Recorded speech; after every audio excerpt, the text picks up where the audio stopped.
என்னங்க இது இந்த முறையான ரோஹிணி மாட்டிவாங்கன்னு நினச்சா கரெக்டாக எஸ் ஆகிட்டாங்களே. திருப்பியும் ஆசை காட்டி மோசம் பண்ணிட்டு இருக்காங்க. இந்த முறை மாட்டிவாங்களா, அடுத்த முறை மாட்டிவாங்களா, நாமளும் ஏங்கிட்டு இருக்கோம். ஆனால் ரோஹிணியும் மாட்டாமல் போயினே இருக்காங்க. பார்ப்போம் இந்த முறையான பேரண்ட்ஸ் மீட்டிங்லனா ரோஹிணி மாட்டுவாங்களா இல்லையான்னு சொல்லிட்டு.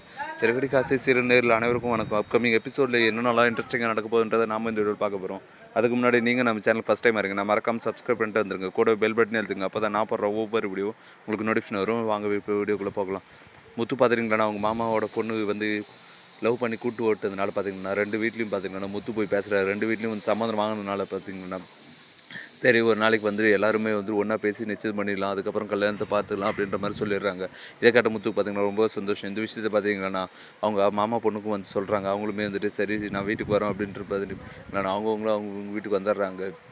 இதுக்கிடையில் தான் பார்த்திங்கன்னா முத்து வந்துட்டு கிருஷா பார்க்கலான்னு சொல்லிட்டு மீனா கிட்ட சொல்லிட்டு இருக்காங்க. அண்ணாமலையுமே வந்துட்டு ஸ்கூலுக்கு ரெடி கிளம்புறன்ற போது பார்த்திங்கன்னா ரோஹினி வந்துட்டு ஏமாம்மா நீங்கள் புதன்கிழமை மட்டும் தான் ஸ்கூலுக்கு போவீங்க, இப்போ என்ன திடீர்னு போகிறீங்க அப்படின்னு சொல்ல, இல்லை ஸ்கூலில் பேரண்ட்ஸ் மீட்டிங் அதனால் வந்து பிரின்ஸ்பல் வர சொல்லியிருக்காங்க, அதனால் போயிட்டு இருக்கா அப்படின்ற மாதிரி சொல்கிறாங்க. இதை கேட்ட ரோஹினிக்கு பார்த்திங்கன்னா ரொம்ப ஷாக்கிங் ஆகுது. என்னடா இது, நாம் கிருஷை பார்க்க பேரண்ட்ஸ் மீட்டிங் போகலான்னு நினச்சா இவங்க என்னடா இவரும் போகிறாரு, இப்போ எப்படி நான் என்ன பதில் சொல்கிறதுன்னு தெரியல அப்படின்னு சொல்லி முடிச்சுட்டு இருக்கா. அந்த டைமில் தான் பார்த்திங்கன்னா முத்துவும் வந்துட்டு நானும் வரம்பா, நானும் வந்து கிருஷை பார்க்கணும், ரொம்ப நாள் ஆயிடுச்சு, அதில் மீனாவும் பார்க்கணும்னு சொல்லிட்டு இருக்கா. நாங்களும் அப்படியே வந்துட்டு அவங்க பாட்டியை பார்த்து பேசிட்டு கிருஷியும் பார்த்த மாதிரி இருக்கும், பார்த்துட்டு வரோம்ப்பா அப்படின்ற சரி வாங்கடா போகலான்னு சொல்லிட்டு பார்த்திங்கன்னா 3 பேரும் ஒன்றா கிளம்புறாங்க.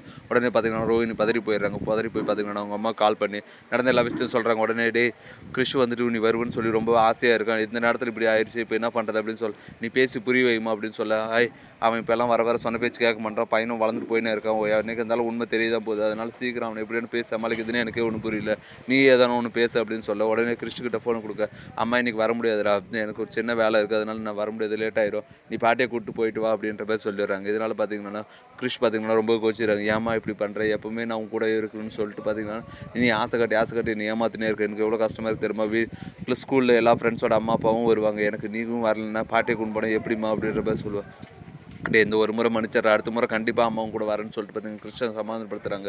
கிருஷ்ணன் வந்துட்டு சரின்னு சொல்லிட்டு ஒரு வேலை நேரம் உடனே அவங்க அம்மாவுக்கிட்டுமே வந்துட்டு முத்து மீனோ எப்படி உன்னை பார்த்து பேச வருவாங்க, அவங்ககிட்ட அதிகமாக பேசிக்காத, என்னென்னா இதோட பேசி அமுச்சு விட்ரு, அதுக்கு மேலே அதிகமாக பேசிக்க, அப்புறம் ஒன்று எல்லாத்தையும் வந்து கண்டுபிடிச்சிடுவாங்க, அப்புறம் என் வாழ்க்கை அதோ இதுதான், ஏற்கனவே ஒரு முறை என் வாழ்க்கை போய் தான் நான் இப்போ தேடிக்கிட்டு வாழ்க்கையான நல்லா இருக்கட்டுமா, கொஞ்சம் தயவு செஞ்சு இதுக்கு மட்டும் ஹெல்ப் பண்ணுமா அப்படின்ற மாதிரி சொல்கிறாங்க. நான் அப்படியெல்லாம் பண்ணுவேனாடி, நான் பார்த்துருண்டே அப்படின்ற மாதிரி சொல்லி வச்சிடுறாங்க. இப்படி தான் வரப்போகிற எபிசோடு வந்து போகுது. இந்த முறையான ரோஹிணி வந்து மாட்டுவாங்களா இல்லைன்றதை நம்ம பொறுத்து இருந்தால் பார்க்கணும். மேலும் இது போன்ற வீடியோக்களை தொடர்ந்து பார்க்க மறக்காம நம்ம சேனலை சப்ஸ்கிரைப் பண்ணுறது, கூட பெல் பட்டன் எடுத்துங்க, அப்போ தான் நான் போடுற ஒவ்வொரு வீடியோ உங்களுக்கு நோட்டிஃபிகேஷன் வரும். தேங்க்யூ.